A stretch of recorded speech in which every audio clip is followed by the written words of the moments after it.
On this episode, we talk about the big elephant in the room, and that's money. And we all have to handle that differently, but you got to cover it. I handle it differently as a consultant than the way Clint talks about it as construction, and Nanette and Al have got to talk about it differently as well. Some key takeaways: it's not always a dollar amount. Sometimes it's resources. Sometimes it's improvement. But you got to dig in there. And another key point is sometimes you got to say no. You can't help everybody. If the budget doesn't fit, you're better off telling them no and moving on to the next one. Don't devalue yourself into oblivion. If you're struggling with sales, if you have questions, please reach out to us. We're on all social media. Everything is at Sales Throwdown. If you're watching on YouTube, we appreciate it. Please subscribe. Leave a review. Don't cherry coat it. Be honest with us. We read every one. I hope you enjoy the show. Ladies and gentlemen, welcome to the main event. In the D corner, we have Clint the Cleaver Bigelow. In the I corner, we have Al the Gambler Daniel. In the S corner, we have Nan the Promoter Foreman. In the C corner, we have John Small Mountain Hill. Let's get ready to throw down! Welcome to the show, everybody. Today, we are talking about probably the most taboo thing that a salesperson has to talk about, at least if you're American. Nanette actually has it exactly on the point. Money, budget, all of this stuff. And Euros. Euros, yeah. So we were talking a little bit before, and the way that I got to talk about budget is way different than how Clint has to talk about it. And Nanette and Al have a very different way of talking about it as well. So I'm going to let Clint take the lead, because before we get into this, oh my God, we're going to, Clint was talking about a couple of deals he lost, and they're kind of related to budget. So it's kind of related directly to the topic. Everybody, sure. Good days, bad days. Clint, what you got, buddy? Way to piss me off right off. So yeah, been a tough little month here. Typically we get on here and we talk about successes and all that, the good stuff, and everybody likes to hear that. But unfortunately for this last 30 days, I'll say it's been rough. It's been tough. Haven't been closing some deals that normally go through. And what we were talking about before this was, I feel like I went through the process correctly. I got to budget step to the point where we even developed the budget for the customer. We literally helped them out. This is what we think it will cost, and in 6 months when you decide to do this project, and then we gave them a hard number, and we busted our own budget. That's tough. There's no coming back from that, right? So a couple big projects are in limbo right now, figuring out what the hell's going on. So, if I heard you correctly, when you bust the budget, what does that mean? I mean, they approve funding, right, from corporate expenditures for this project. The dollar amount you put up there. Yeah. So give us a clue. What kind of dollar amounts are we talking about? So let's back up a little bit, right? So how do you get into the situation where they're coming to you and saying, hey, help us build our budget? So that's the fantastic part of this whole thing, right, is that one of the biggest successes that I have is getting in on the ground floor and saying, don't wait till the very end and then put this thing out to bid with your already approved budget, because you're not contractors. You don't build things for a living. You engineer them or you manage them, but you don't build them, and we do. So let us give you the budget to get approved. And it's tough for me to say because, 99% of the time, this is the best case scenario that somebody allows me to come in, help you develop a budget for your project. You go to corporate and you get it approved, and then you come back and say, okay, we've got the funding approved. Let's get a hard dollar proposal. And I give you a hard dollar proposal under the budget. It's a 100% win almost every time, except for when you don't meet the budget that you've already set them up with. So what changed? They don't have any more money, right? So you come in. They don't have any more money. You come in. Hard to squeeze blood out of a turnip, It right? is, yeah. The way that you explained it before was, you take a look at it and you think, okay, it's gonna be 1.3, Yeah. and then when you go in to do like the hard look, it's 3. Well, see, so that's the sell, right? From a sales side of things, not necessarily an operations or even a estimating side. From a sales side, we tell you, hey, we're the big boys in town. We know how to do this. We know how to build it. We've seen it go wrong Let us kind of add all that, fluff also say into it. And that way you're not scared when it comes time to build this thing. You've got the money and you've got all the right moves to make. But here in the last couple months, we've kind of fallen short, right? So I have a question. I would guess that you build in overrides into the whole equation. Sure. So you broke through those as Sure, well, yeah, right? broke So right you through just like busted the dam, man. It's a I flood, mean, we're right? talking about 30% busts over. And it's tough because there's just no, I literally had a project. And what's even harder is not only that, but our customer may not have a project now either, right? Because the fund's not there. Explain that a little more. So if let's go, I'll get technical here. General contractor, right? They hire subcontractors to do all the work. They manage the work. They've proposed to the owner, right? The guy that owns the building that's building this stuff. They've hired this general contractor to go out and do a study, find out what it costs to do this project. And this is a year and a half before, right? What's it going to take to do the architectural? What's it going to take to do the engineering? What's it actually going to take to build all of this stuff? And then what's it going to take to operate it, maintain it? That's what they're doing. So this owner had asked this company to go do that study. And I had known this company, got in on the ground floor and said, hey, when it's time to do that, when they ask you to do that, reach out to me and I'll help you from a contractor standpoint for free because I want you to approve this. However, this is the caveat, is that when I do this for you, you're going to the table with me. That's it. We're not bidding this out. We're not getting 3 or 4 bids to compare. I get you a budget that gets approved. I come under budget. We're doing the job. So this is a shortcut to the dinner Yeah, table. absolutely. Okay. You're cutting the dinner table out. There is no more dinner table. You're just eating Yeah. as long as you come under budget Right. that you developed. And you screwed it up. And we screwed it up. Okay. Yeah, that's tough, right? There's just no.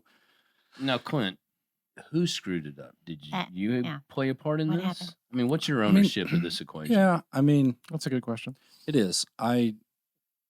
Yes, and I'll tell you why the ownership is on me. Can I ask you another question? Yeah. Should you really be on this podcast? That is so cruel. Yes. That's a joke. Go ahead. He didn't even want to speak into the mic. He was like leaning way I over knew here. because hold on, I He know thought he was gonna who get he punched. is, right? He thought he was gonna Hey get guys, punched. that only speaks to if you know your audience, man. Yeah, you can own both sides of that equation. Al Daniels leaned so far away from me when he asked that question. Because I'm the closest guy to get my What's- teeth punched what's in the here, movie? right? We've already had that comment. How did they pull you off of me, right? If, you What's go- the movie out right now? The Hollywood movie, where Name a million. the guy take the gorgeous Blockbuster star. or like porn? Which one are we talking about? If I'm talking about it, She said Hollywood. It's the Once Upon a Time in Once Hollywood? Upon a Hollywood. Okay. Yes, thank you. Oh, And Thanks, what's Paul. the gorgeous guy? Team P. You talking about Brad Pitt? Yes, him. Okay. So he takes the can of dog food and he smashes it into this. It was terrible. But I just think Paul, what's your name? Clint almost took his cup and did that. too. God. am I just getting shit on this entire podcast? Hey man. I'm so Look, sorry. You back know I on love topic. you. I know. Everyone is a bad episode. All right, So, so we're talking about how you screwed this up and Yeah. and how it's your fault. The part you played in this So equation. I'll take it back to a sales standpoint. So what I could have done better is probably really dug into the details on the front end of them just saying, okay, here's a manufacturing facility. You say you've done 100 of them, so give us a price.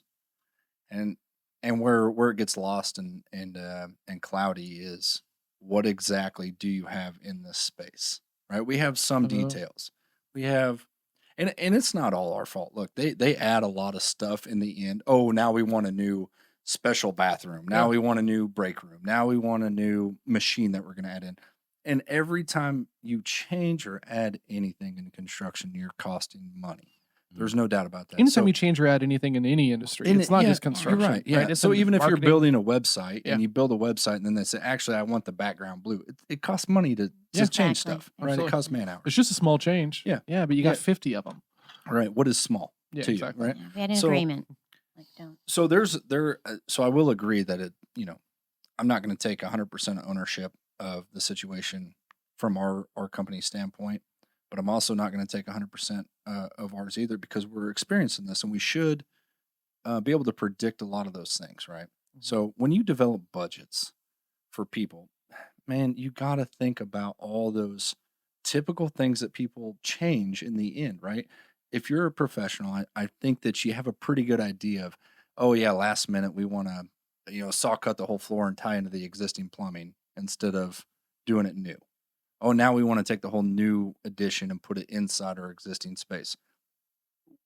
If you've been in the business for more than 5 years, you know that shit's going to happen. That's how you develop your budgets, right? Based on all that data retention, all that money loss that you did, all the money gain that you did, all that data that you have built into your system. That's what gives you good budgets. So were you feeling rushed? Like because you've been in the Yeah. industry for a while, right? And by your own statement, like, you should know this, right? You should know that budgets change and Right. and changes happen. So were you in a hurry? Yeah, so this happened 2 different ways. One was in a hurry. We had 19 minutes. To 19 minutes and- over like a Not multi-million-dollar 20, building. Yeah, this 19. is a $2.5 million job that we budgeted in 19 minutes, and here's what happened. They went out to consultants, and the consultants said, here's what you need to do this project. They sent that budget over to us and said, hey, can you just kind of fact check the consultants? We looked at it and we said, and they said, oh yeah, by the way, we need it back in, 10 minutes because we're going to the customer into a meeting. Well, I can't work magic all the time, but let's take a look at it real quick. So we browse through it and we say, yeah, everything looks in line. I don't know, but yeah, it sounds good. Square foot wise, this dollar per square foot. Yeah, I think you're there. And then come to find out that there was a line item in there of, probably 60 line items on a spreadsheet. There was a line item in there that was a, $190,000 bust. And that wasn't our fault. That was the consultant's fault for putting that cheap. They missed something. They missed a ton of labor. And you guys didn't pick up on that? We just missed it, Okay. because Because of we're the talking. So I have We're another. talking 19 minutes. So you Yeah. talk about rush, right? Yeah. That happened. That's a rush. There's another one that we had for months, and we went through it with a fine tooth comb, and we missed $600,000.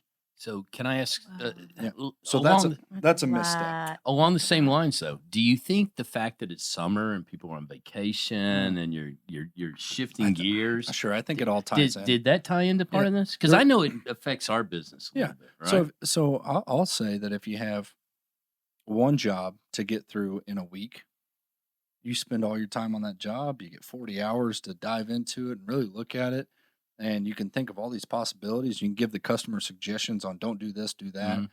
That happens. But what happens when you have 5 jobs to get done in a week? Because that happens, right? They're all qualified. Mhm. They're all great jobs. They all got approved budgets. They all got real money. They're all going to happen. And none of them are better than the other. All right. Because if you've established your process and you've vetted your customers properly in the jobs that you bring in the door, sometimes they're all going to come in at one time Yeah. and they're all good. What do you do then? And in some companies, you get pressure to, hey, we've got a bunch of estimators Sure. and they don't have anything to They don't have estimate. anything to do. Keep them busy. Go get something. Oh, man. know. Mine's terrible about that. We do that all the time. Yeah. And I always ask a question, well, can't we, let's go revisit some stuff, right? Let's go back and find some jobs that are still in limbo. And is there anything that we can do to push those further forward versus bidding this job that doesn't qualify in our process? Mhm. And sometimes you're right. Sometimes it's just practice. So, do you have any actionable takeaways about how to avoid the situation in the future? Yeah, I mean, I think that when you're developing a budget, it's the best case scenario for your sales process. Not many people get into that sales process and really have an opportunity to be on the ground floor. Usually it's on the 10th floor, and you're You're like, hey, give me 3 bids, and you're one of those 3 bids, and you're catching it from there. If you have the opportunity, especially in construction, to go back and you're talking to engineers, how do we build this, right? And hey, here's how I want to design it, but does that actually work building it? No, man, you can't do it like this because our guys will have to be here, and you have a lift there and a crane there. You can't build it like that, so therefore we have to design it like this. If you're in on those conversations, you're in, man. Yeah. You're into you're the only person that can screw it up is you at that point. I mean, I truly believe that, especially in my business. So if you get in those situations, it's not just so there's kind of a saying, and not a saying, but the conversation kind of goes like, well, it's just a budget. So let's just get through this. That's the worst attitude that I you was can gonna say, have is that towards the a kiss of budget. death? I would Because think it would be. because now what you're seeing, what I'm talking about today, and my problems that I've had this month are exactly that attitude. Well, it's just a budget. Let's just get them a number. Let's just move it forward, and then we can kind of get them off our back for another 6 months until we can pick back up into it. But if you screwed that number up, now your real number's really shot.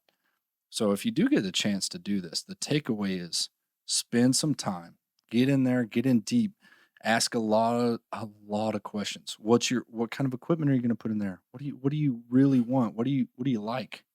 And if they can't give you answers, help them get the answers. Dig. And I mean, I can't stress that enough. And if you can't get that information, then maybe you're not in a situation where you can even help them get a budget. Maybe they need to take a step back, and that's painful for them to hear, because everybody gets excited about a new project, right? It doesn't matter what industry you're in. You start hearing about an office expansion, or you're Well, you moving. think about growth and Yeah, potential. you start and, thinking about all makes these cool sense. ideas. Right. And so your actionable items are really dig into that budget phase, because if you're in that spot, man, you are golden.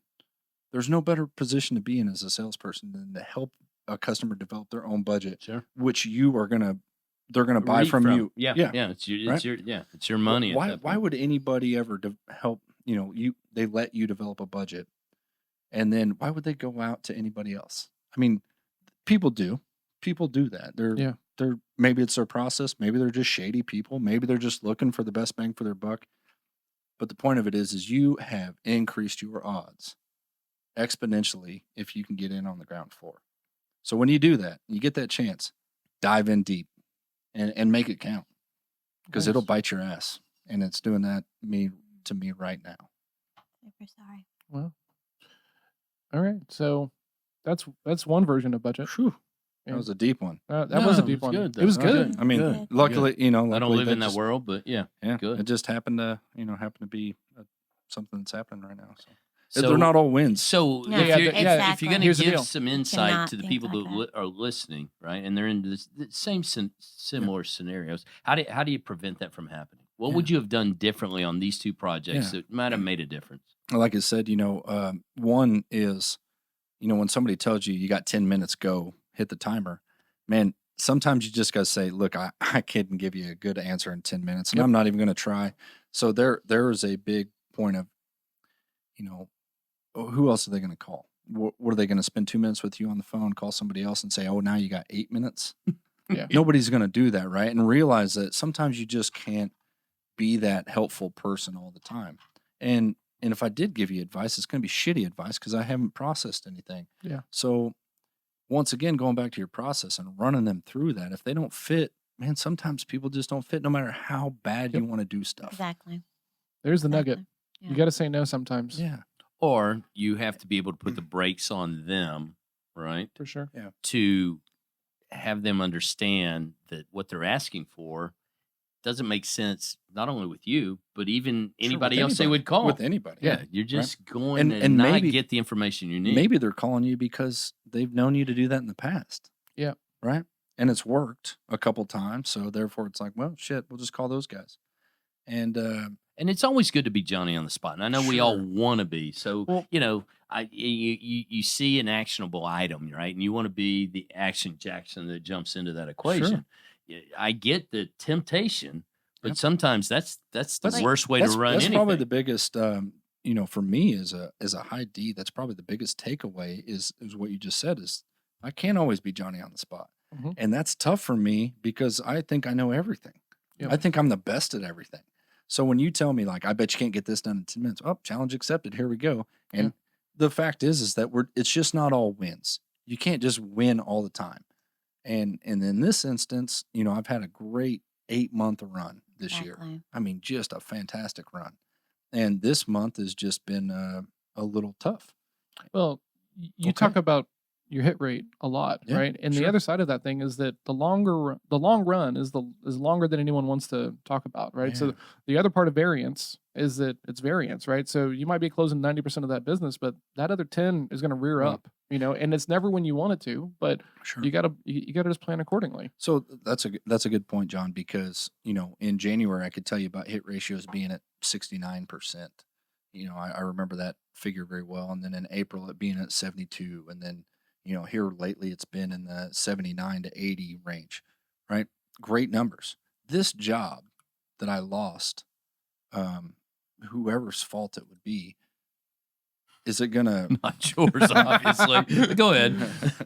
Yeah, all right. Backpedal, It's somebody Yeah, else, backpedal. but okay. But the point of it is that this isn't going to move that mark way down. I'm not going to be at a 20% hit Sure, ratio because absolutely. of that. And the only reason it's hard for me to go through this is because I feel like I did everything that I could. And then now that I'm looking back, I think, oh, I could have done that better. I could have done that better. Could have done that better. But the point of it is that there's always growth potential, right? Exactly. No matter how great you're doing, there's Gotta always a better, Yeah. a better situation, or there's always a better thing that you could have done to, push it Yep. forward. So, takeaways again is just they're not all wins. You Yeah. can't just you can win 99% of the time. I believe that in this industry in sales. Yeah, you may be just that guy. You're not winning 100%. Nobody is. So now what do you do? What do you take away from the 1% that you lost? How Or do you the improve? 20%? How do you improve? How do you get better? Mhm. And I think that's what we're talking about. Yeah, because if you're listening to us and this is one of your first episodes, like we're not batting 1,000, right? I get no's, and I got to tell people no. Like I got a lead. This is going to come out in a couple of weeks, but it's Labor Day week, right? So Monday was a holiday, and I get a lead from a guy, and he's like, "Well, we want to move our entire sales process and all of our data from one CRM into another one, and we need it done by Friday." And I have no idea how much data it is. I don't know how complex their process is. And I said, "Hey, like, I don't know if I can do this or not. I mean, here's the next step if you want to go there, right? You can either let me in and take a look at it, or we can have a call or in a screen share. But I can't promise you that I'm going to have this done by Friday because now it's Tuesday." And you Right? bring up a really good point there, because if you were to commit to that and fail, Oh, you're God. forever a failure. I would be so upset. And normally I like to help everybody, right? So my gut instinct is to say, "Oh yeah, sure, absolutely. We can absolutely do Yeah, this." you're a problem solver. Right? Absolutely. But I know myself well enough to be like, I would rather set expectations Yep. well and say, I might not be able to do this. And why is Friday important? Yeah. Really? Like that's the question I'm really curious Sure. about. And I'll tell you on the from a D standpoint, most D's are, we use manipulative a lot. It's not a great word to use, but manipulation and like why you're doing something one way or the other. So in that situation, to me, John, it's interesting because we talk about it on my team a lot. It's like, who else can do this, right? And if we can't do it, then maybe nobody can, right? Because we're supposed to be the best that we can be. So if I can't do it, maybe somebody else can do it as good, but they can't do it better.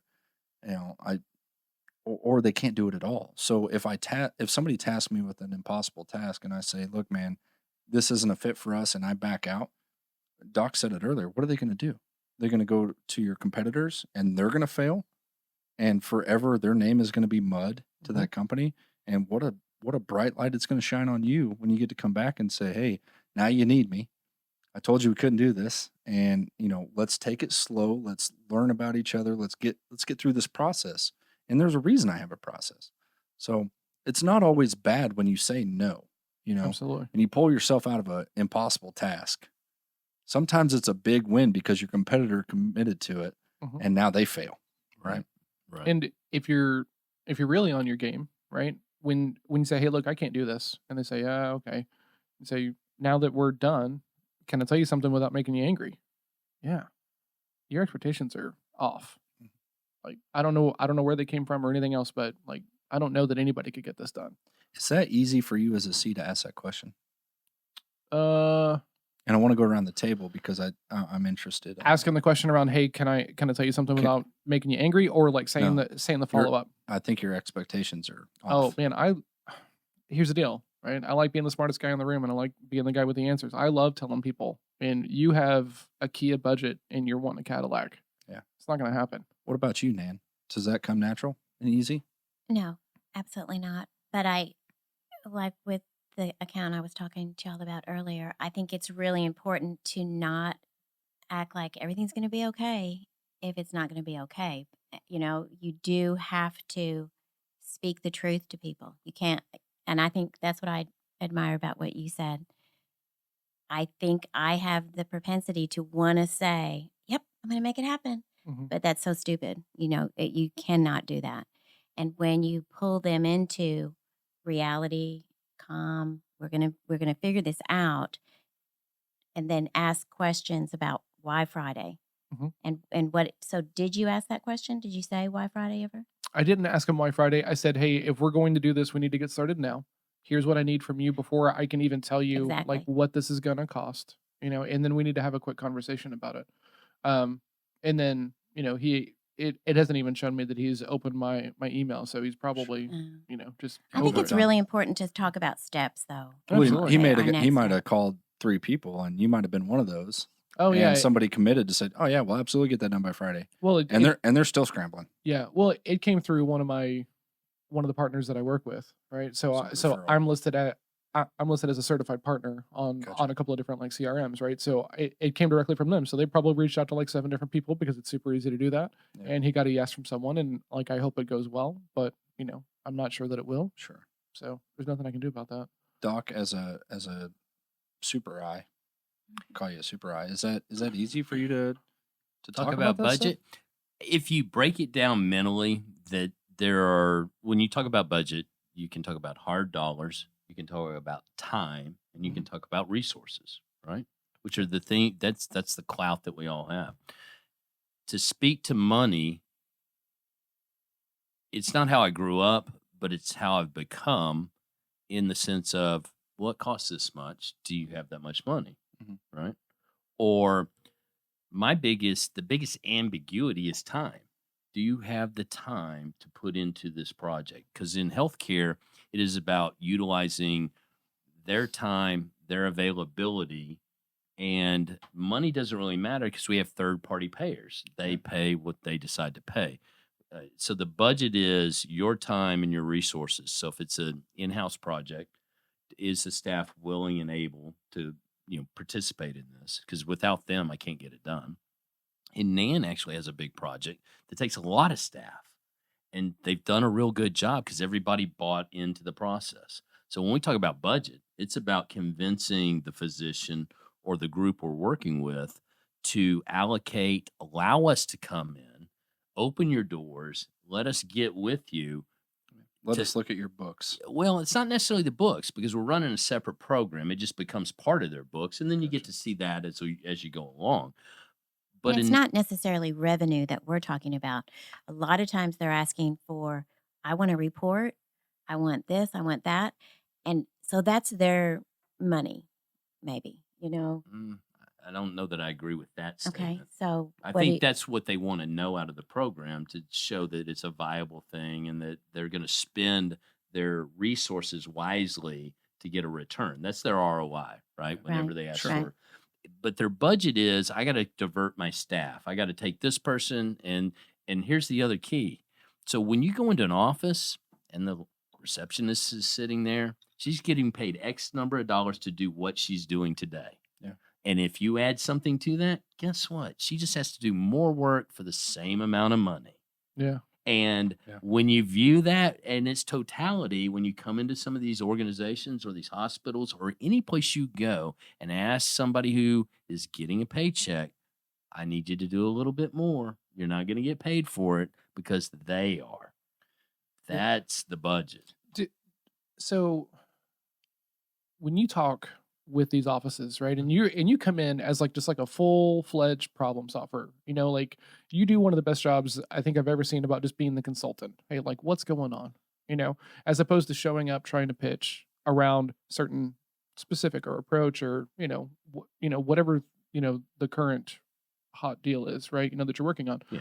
The, and do you think that because you're so diversified into all the different things that you do, that makes it easier for you to go and have such an open-ended conversation about like, hey, what's your struggle, right? How can I help you make more with your square footage and your staff and everything else? Like, do you think that that's easier because you're an I, or do you think that it's easier because you're an owner, or do you think it's just easier because you have so many offerings in your bag? No to the last one, because I think it's always specific to whatever we've had the conversation about, or what happens to be the current trend in healthcare, or whatever that project is.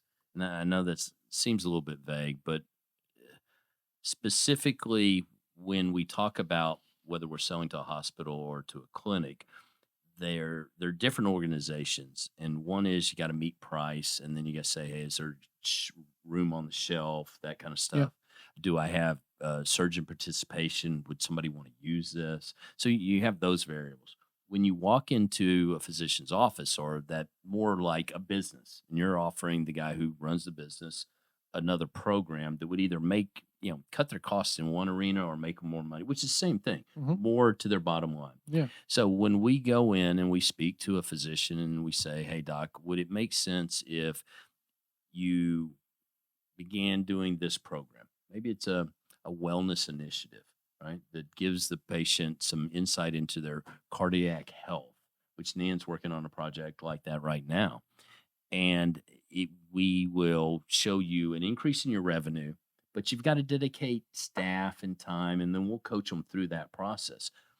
That initially they're going to latch on to, sure, I'd like that revenue, but you can't get all happy feet, because if they're not staffed right, if there's not enough space, so you have to go in and sort of then do an analysis of that practice, because they have to have the volume to participate, because sometimes it's our people coming in to facilitate with their people, Hmm. right? So you got in-house staff, out-house staff, and we've been pretty successful at making that work. It's not a hard row, right, Nan? I mean, Well, speak a little bit to that, did you answer John's question?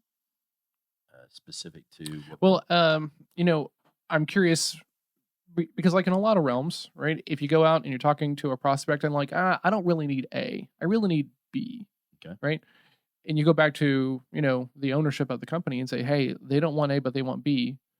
Not everybody is willing to go out and figure out how to do B, right? They're like, oh, we only do A only, right? So my question to you is like being the I, Mm-hmm. right, and the influencer who likes to like help problems and everything else, versus also being the entrepreneur and the owner. Mm-hmm. Like, which one of those leads you to be so open with like carrying a very wide array of solutions? Okay. Does that make sense? Yeah. I phrased I it think badly the so. first time, I think. So if I go in and here's the nice thing about what we do, if it's not in my wheelhouse, if it's A and I don't do A very well, or A doesn't pay me very much, Yeah. I kind of see that coming. And I want to give some insight so that I can come back and knock on the door again. So maybe there's somebody who's better positioned to do that, or maybe it makes sense for them to just do it on their own. Now, they generally fail. I mean, God, physicians going to hate this, but they're poor businessmen, right? They're ruled by abdication. So they just give it to somebody else and it falls apart. And they wonder why they lost money, particularly if they have to pay for the product that they're going to go ahead and then, vendor on to either the patient population or but from a linear thinking process, physicians are great, man. They understand ROI, they Yeah. can understand the process. They're just not real good at the management side because they rule by abdication. So when we come in, then we try to add some structure to that. Hey, let's go do this. Here are the people that I have. Do we need to add? Do we need, what are you bringing to the table? So we kind of put that all into goulash, right? And hopefully we don't stir it too much to break it apart, right? Everything still, has its pieces and they're all working well together. And then we're okay. And we have an extra nuance, right? Depending on their payer groups as to what the profit margins will be. So one program looks amazing because they have great insurance packages. These are payer groups that afford some of the luxury of preventative medicine and some things like that, which are really good programs. Or you go to another clinic and it's not so much, right? It's bare bones. No, it's a no, it's a no, it's a no. Mhm. So you have to kind of pick and choose what your target audience is from the patient standpoint. Do you agree with all that, Nam? No. Well, Oh, Nan? so being an S, I'm listening to everything that Dr. Daniel's saying, and I'm thinking, I go out to these clinics with an attitude of, oh my gosh, I have an amazing program for you that's going to benefit you, your patients, and I'm just like super excited about it. And I know that just sounds so S, Well, no, but contrary to what you're saying, but then I go, that's what makes me successful because I know this is a great program and I am able to tell them that. So what I felt like Dr. Daniel was sharing was more, Here's where Nan's programs have their Achilles heel, the scalability, right? Because Sure. if they're not easily implanted, Nan's got to be there on site, and she can only be one place at one time. Yeah. So without that guidance, and so there's where I said the resources and the people who you ask to absorb, take this to the next level, they're like, why? I don't get paid anymore. Well, it brings a really good segue to what the budget step is. So getting back focused on actual budgets here. In everybody's sales process, whether you have a good one or a bad one, budget step. What? I mean, I guess that's saying, yeah, no, ours sucks. no, I but didn't. okay, go I ahead. didn't mean that. I just meant for everybody listening out there. Maybe your process is you go knock on doors and you give them bids and that's Yeah, it. that's it. Right? Okay. That's a bad process in my mind. Maybe it works some of the time, and maybe you got to do a lot of volume to get the wins. But really good sales processes really dive deep down into, I'll say, two things more than most. Budget is one, and pain is another, right? Why are we doing this, and how much does it cost? Yeah. And can you afford it, right? So budget is a really huge step in moving the process forward. However, I will say that in some industries, mine especially, I'm not always going to get the budget number, right? So I don't want you to think if you have budget step into your process that when you get there and you say, okay, what's your budget? And the guy goes, I don't know. Or maybe he says, I can't tell you, right? Maybe Yeah. they're just not going to relinquish that information because you haven't established enough trust for them to really trust you to give that. Or maybe he's just a really high corner D like myself that's just not going to give it to you, right? Maybe he's just fishing for low numbers. They're all tells though, right? They're all things that at that point you have to ask yourself, do I move forward in my process that I don't, now that I don't know this budget, or maybe I know everything about this budget, do I move forward? Do I not move forward?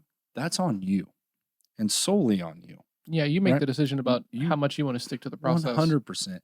No matter what personality type you are a salesperson. You've run them through your process. You get to step 3 or 4, whatever your budget step is. And you get to that point and they haven't relinquished it. There's not enough information. Maybe they gave you everything. It's on you whether or not you want to move forward. Period. Absolutely. So knowing that fact, how important is it for you to know that? Whether you're a C, an I, an S, And that's a different D, for everybody. It is different for every. It's different for every personality, but it's also different for every process Yeah. in every industry. But you know what I've found? The further you go into that conversation, the more you should know and the more you generally do know, right? So let's talk about how you ask that question. Because I agree with that. Because So, you get to a point where, you're, because look, if you developed bonding rapport and you're at this point, let's say you did it for 3 months, you've hung out, you've got to know each other, you know your wife's names and your kids' names and you know your dog's names, and you're high-fiving each other in the hallway, whatever the case may be. Whatever. I don't know. That just sounds like really fun to me. Hey, bro. No. Look, if you've gotten that far, you just became a surfer. yeah, maybe. if you've gotten that far and then all of a sudden you stop a meeting and you say, okay, what's your budget? And you ask it really direct like that and really harsh like that, you've just lost a lot of things that Oh, you've yeah. built up, right? Absolutely. Yeah. You've So, taken huge steps back yeah, into being a salesperson. Yeah, you have to exactly. be creative. So, yeah, creative is one, but also staying in your staying in what you've built, Mm-hmm. right? Yeah. You've established bonding and rapport. You've established this trust. Stay with that trust, and you've got to ask softening statements and do these Agreed. things, right? It's the verbiage you It use is. when you Absolutely. get to that point. Tonality, body Tonality, language, cadence, Timing. pauses. cadence. Yeah. Absolutely. How much are we spending Yeah. on this? Because now 'Cause- it's a we, not a Yeah. you, right? Sometimes I say, man, what you guys just described, it sounds crazy expensive. And it just, to me, I've never seen anybody, actually do that. I'm excited that you want to do that, but it gets their brain triggered, right? It gets their brain triggered into, either one way of, yeah, it doesn't matter. Money doesn't matter to me. I don't give a shit. We're going to do this because we're the top notch company in the world, and we're going to build the flagship company right here. And I don't care what it costs. That's one response. The other Mhm. response may be like, oh shit, what do you mean it costs a lot? Right? Yeah. So What is a lot? I mean, yeah, don't, but that's right, Nan. Yeah. Is that you start digging off of that, right? Yeah. You make some statements. You're not going in there and saying, "Hey, man, what's your budget?" Oh, that's it. You. Yeah. So, as a D and probably as a C, John, me and you probably have a hard time with this because that's the question I want to ask. Is literally, what the fuck's your budget, bro? Well, okay, so I have a couple of interesting, I think, things to mention here, right? So, like in website world, right, which is the wild west when it comes to pricing, right? And there's so many different ways of skinning the cat. Like, are you getting copy, or are you providing? I mean, ins and outs, crazy. We were the affordable guys, and so one of the things that I would say is I would talk about money, try to uncover a budget, and then I'd say something along the lines of, are we going for the wish list, or are we working to stay within the budget? If we can do everything you want, but we're over the budget, but it does what you want it to do, is that worth the conversation? Because then right there, you draw the line in the sand as the prospect. Yeah. Right? Which makes my life then that much easier. The interesting thing now is that now that I'm a consultant, right? Everyone expects me to be really expensive. Oh, John. Oh man, I know this is gonna be expensive. I don't know if I can afford you. How do you play that? Most people don't say it, but I get the gist of it in their tone and when their walls are up. Oh, this probably going to cost me. Maybe. Yeah. Seriously, what do you think we though, should do? if I sat down, I'm sorry, this is going to cost me. People do it. People do it, man. I hear it every day. God, okay. Hey, I need you to Interesting reroute. conversation. I need you to reroute all that piping that you just put in. Oh, I'm sure it's going to cost me. Okay, now I Well, get that. Yeah, but it's no different in the website world, right? So you built this website, and now I want to change it because I couldn't see it. Yep. Right. Okay. That's the problem with most people. They can't visualize what you're talking about until it happens. And now it's happened, Mhm. and now I don't like it. Well, I kind of have this double whammy, right? I'm the salesperson and then I'm also the consultant, right? So if you don't think that a consultant is going to come in and suggest some improvements What's because the point? because you're perfect, What's the point? you are living a delusional life, in my opinion. Why are you there? Exactly. So very often I have to figure out, like, hey, what are you trying to do? But to that point, real quick, Yeah. sometimes it is fine. And that's It where is your fine to what? honesty as a salesperson, that's where your honesty side needs to come out and say, Sure. hey, you're on the right path. And that might be the best sale you ever make for a lifetime. Absolutely. Yeah. So don't forget that is that, when somebody's doing a good job, they're down the right avenue, they're working towards a goal, then you don't provide value to where they're at right now. Admit that, right? Well, you see this a lot in like bigger CPA firms and like attorney firms and stuff like that, and they're trying to find ways to bill a certain number of hours. That's what Like I'm saying. we have a friend who's a CPA, and she has got to maintain a certain percentage of her total hours worked as billable hours on Sure. client stuff, and it's like that's terrible. Yeah. That's terrible. There's a great book if you're a consultant. It's called $1 Million Consulting, and I cannot think of who the author is, but it's a great book because one of the things he talks about in there is I don't price by the hour. I price based upon the impact I'm going to bring, right? And that kind of broke my head around this because How do you do that? I I mean, I think- have to I read the think- book. I think Obviously, it really starts around pain, right? Mhm. And when you're talking about pain, Mhm. and when you're trying to figure out like, hey, can I ask you an uncomfortable question? Yeah. What happens if you don't fix this? What happens if everything stays the same? You just got to keep seeing her. Take her But key away. but really kind of digging into that because no one has a budget to hire me to come in to overhaul their sales process and set up a CRM, right? So I've got to uncover Okay, I see gaps that. and So pains yeah, and everything else, and right? show the value. Exactly. And so then once I do that, then my budget conversation is a lot easier. But you meet a ton of people, especially in the marketing agency realm. And that's the first question. Sure, I'd love to talk to you, but before we schedule time, can I ask what your budget is? Why the hell would I share my budget with you whenever Yeah. you won't even have a phone call with me without wanting to talk about money? So I will say that a lot of sales training out there tells you to do that, what you just did, right? And there's not always a place for that, right? There's not always a good time for that, of that harsh question of, well, let's talk about your budget. Oh man, you just shut doors. You shut a lot of doors. And the hard part is that maybe your process requires you to know that there's, I like to think mine absolutely requires to know that there not the number, but that there is an approved budget. Because if there's not an approved budget, the job's not real in my mind, Oh, that's interesting. right? That is So a good point. It's way different for It me. is, but it's also way different from asking somebody their budget because you need to know their number so you can beat their number. That's what, when I hear budget, or when I've in the past heard, hey, ask them about their budget, go in there and dig about their budget. That's what went through my head. So if you're listening out there, right, Especially if you're in construction or something that's very bid oriented. bid oriented, yeah. Yeah, If projects. if you you're know, so- hearing about, if you're hearing us talk about budget, you're probably putting your own walls up, saying, "Oh, I'm not going to do Yeah, that." absolutely. Right? I don't want to talk about money. I don't want to talk about money, and it's the hardest thing for most people to talk about. Mhm. So I want you to understand that it's not necessarily a budget question. Can be, have you approved a budget? Yeah, we have an approved budget. Is it absolutely going to go through your corporate expenditure accounts? Is this, your CAPEX spending? Is this actually going to happen? Yeah, no, we've got all the funding in the world. Maybe that's where you need to stop and move I on. was going right? to say you don't have to go any Yep. further You don't- than what it takes to. It's up to you. It's up to how much information you need to know in your process to move forward. And there are fringe questions that lead to better questions that lead to more information. So you don't have to go for the stab at the jugular, right? I And it- mean, yeah. you And- can. And let me tell you this. I actually had brought this up a couple weeks ago. I think amongst us, that I asked a question one time. I said, "Oh, hey man, we know each other pretty well. What's the budget look like? Is it a 4 million? We can try all these strategies, bracketing and temperature reads, and go in and say, hey, what's is it a $3 million job? Is it a $4 million job?" And the guy's like, "I'm not going to tell you." He did that. That happened to me. Mhm. And why? And then he asked a Did you follow-up get mad? question. No, but what happened was he caught me off guard because he said, "Why do you need to know that?" Oh shit! I don't have an answer. If you don't have, because Oh, dear. but that's the problem, right? Because if you don't have an answer, did you really need to ask the question, right?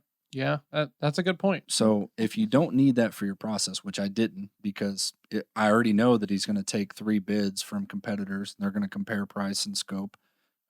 The real question is, okay, you have a budget, it's approved. If I come within that budget, do we have a deal? That's a better question True. than asking, what's the number? Or, Very good. hey, That's very good. if you do uncover a number, but you know that you can't meet it, hey, if we're 20% higher, Is the deal done? yeah. I mean- is this dead?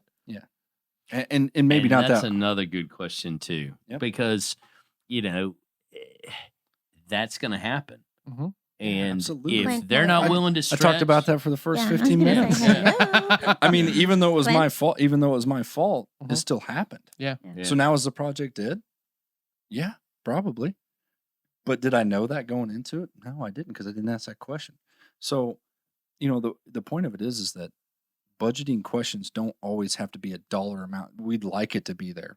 That's For me, that's a great thing to know. I want it to be a dollar amount because then my I get life it. makes sense. Sure, I get it. For you. For me, Right. for me as a C, right? That's and for right. me being a consultant, right? But it's not always there, right? Sometimes it's about the resources, or one of the things, that Al talks about is like, if I can make someone faster, right? If the sets that I use and the things that I use in the OR can make a doctor, crank out one extra surgery per day without having to spend more time in the time OR. time is money, right? Time is incredibly, absolutely. So, And so I think then the take home here, or one of the big messages that I got gathered from it, is understanding what the buyer's process is, yeah, Sure. and then helping them when you can, Yep. being direct with them when you can, and asking great questions, better questions. But again, don't stab the jugular. Make it part absolutely. of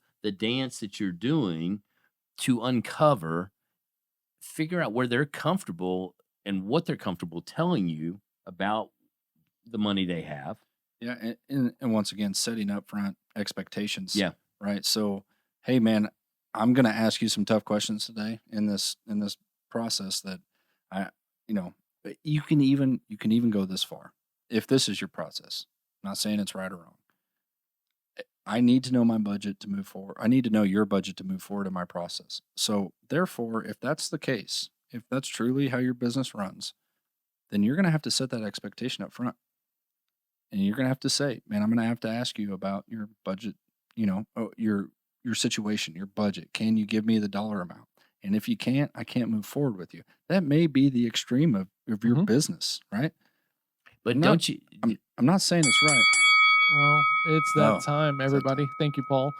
Yeah. It's time for the throwdown. Everybody gets about a minute and a half, 2 minutes if you're incredibly long-winded. I'm going to throw something new on Oh my! on this. I'm but excited. go All ahead. right, so we're gonna start When with it's my Clint. turn. Right, Clint the D. Actionable things from either D's or construction people. I hate starting with me because Doc always has some really intellectual shit to say after me. But we'll go for it, right? We're not scared. So as a high D, once again, you got this direct drive. You've got this. I'm not afraid of the no. I'm not afraid of me asking a question. However, you come off brash. You come off, sometimes insulting to people, right?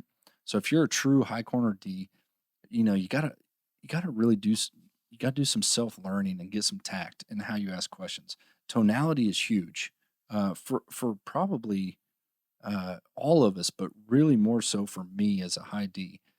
Body language, making people feel comfortable, matching and mirroring, right? What they're doing, how they speak, their body language, their tonality, their cadence, their hand movements, right? If they got big hand movements, make them feel comfortable by giving them big hand movements. But all those things are going to kind of soften. You laugh, but I mean, it's real. Yeah, not that one. Not that. I'm sorry. That's the only one that came to mind when you said Yeah, big hand sorry. movements. I was like, man. okay, do it. How do I mirror that? Yeah, no. How does that work? I wouldn't mirror that. I mean, unless it's funny. But Work this time. But as a high D, you've got all the tools in your box to get out there and ask these tough questions because there's a lot of personalities out there that just could never ask this question because they're afraid of burning bridges. They're afraid of the no. You are not afraid of that. So go in there with that intention, but do it tactfully. Get in there, learn the psychology of sales. The who's across from you, what's their personality type, match and mirror. All these things. There's a lot of study that goes into that and how to do it right. You can't go in, be yourself, and just throw bombs across the table. You can. It might win once in a while, and you might think you're successful because of it. But we're talking about improving. We're talking about 1 or 2% improvements, and the way you do that is to take all these tacks and move forward. All right, good job, Al. So one of the things that it just slipped my mind till right at the close when that bell kind of jarred me to life here. Third party stories, right? Other deals you've done. Don't paint the picture. Let them paint the picture and make sure that they're up for the task and they're willing to spend the money. Mhm. So you're the consultant that says, okay, I understand you want a Picasso, but we're going to have like, this is going to be a print knockoff, right? And listen to what they're saying. Use your third party stories for the things that you've done in the past and how they apply to what, hey, yeah, it sounds like we might be over budget. I've run into this in the past. Are we prepared for that? I love your idea. Have you thought about this or that that may either mitigate costs or run it up? And if, oh, I hear you kind of lean in this direction, can we talk about what that would cost? Because these things are usually multifaceted, right? And there are ways to save money and there are ways to spend money. And if you can couple those together, keeping in mind that your client or whoever you're speaking to has this goal in mind, this picture in their head, and if you're trying to mirror and take what their picture is and put a price tag on it and make sure that sticks within a range that they can tolerate, both up and down, then I think you win. Awesome. Nan? So I think what Dr. Daniel said is about listening. That's huge. You have to be quiet, ask the correct questions, let them discuss their situation. And I think it's really important as an S for me, I have to bring benefit and identify that to your client, the benefit that you're going to bring them. And to the I, to Al's statement also, you can't tell them what they need, what they want to spend, but you do know that everyone wants a good deal. People do not want to spend or lose money that's not going to benefit them. But people will spend money if it's a great benefit. So I think identifying how you're helping your client is everything, because they will spend.